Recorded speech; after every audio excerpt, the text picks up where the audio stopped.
Merci.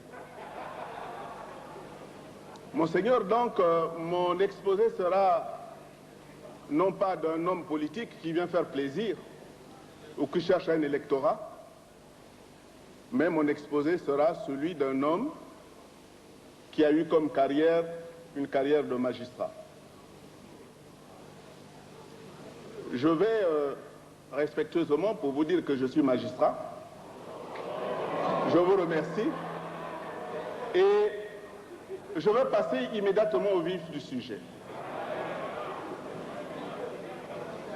Monseigneur, le 18 mars 1977, vers 13h15, est arrivé à mon domicile un véhicule de la présidence de la République qui m'a amené des cartes pour participer aux festivités qui allaient avoir lieu le 19 mars 1977. Plus 2 champagnes. C'est Monsieur le Président de la République qui me les avait envoyés. Et vous allez comprendre pourquoi. Il y a des gens ici qui aujourd'hui parlent comme quoi ils sont les amis du président Marien Ngouabi, mais qui l'ont combattu toute leur vie. J'étais avec le président Marien Ngouabi à Ouando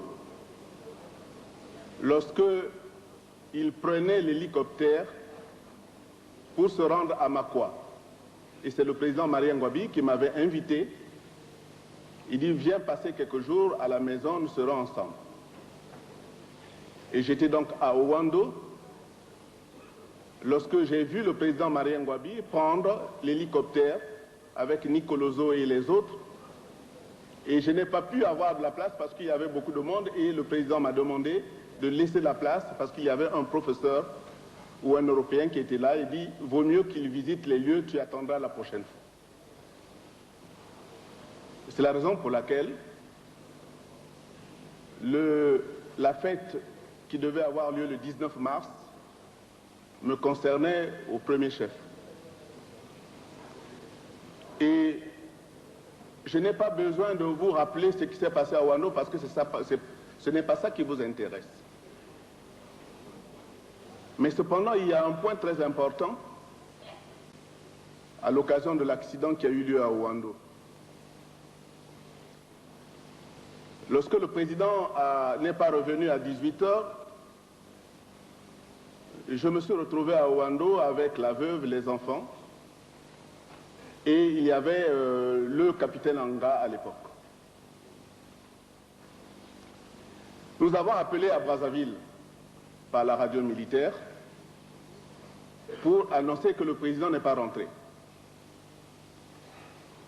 Nous avons eu au téléphone, je crois, le président Sassou et une autre personne.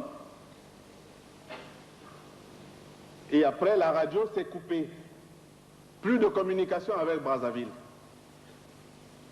On a tenté toute la nuit d'avoir Brazzaville et plus de nouvelles.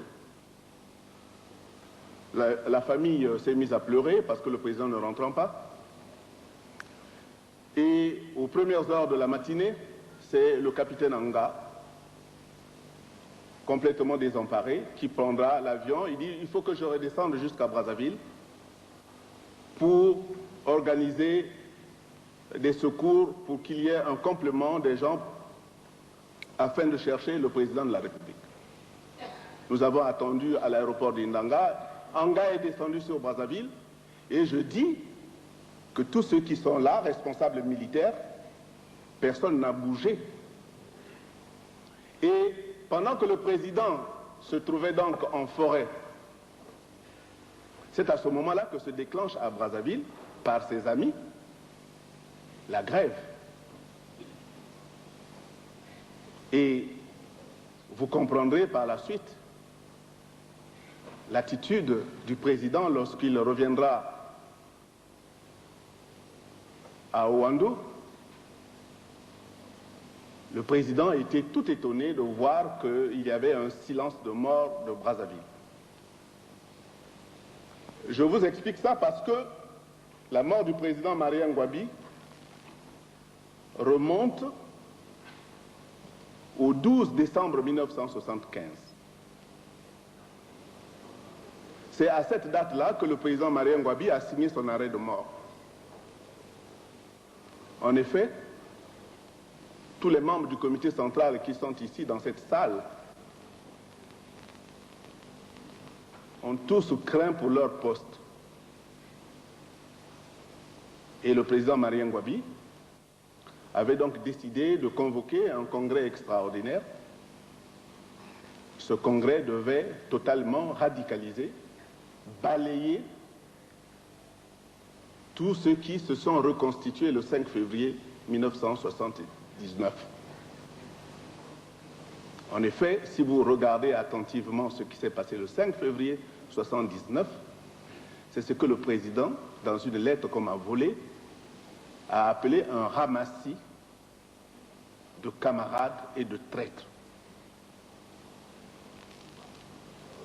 Et vous remarquerez ici également qu'en 1960, lorsque l'accident a eu lieu, ce n'est pas n'importe qui a fait la grève. Ce sont ceux sur qui Marien Ngouabi comptait. Et vous comprendrez également par la suite dans mon exposé que les assassins de Marien Ngouabi sont avec nous. Et je dis que, et je le dis dès à présent, que les assassins de Marien Ngouabi ne peuvent pas être en dehors du CMP.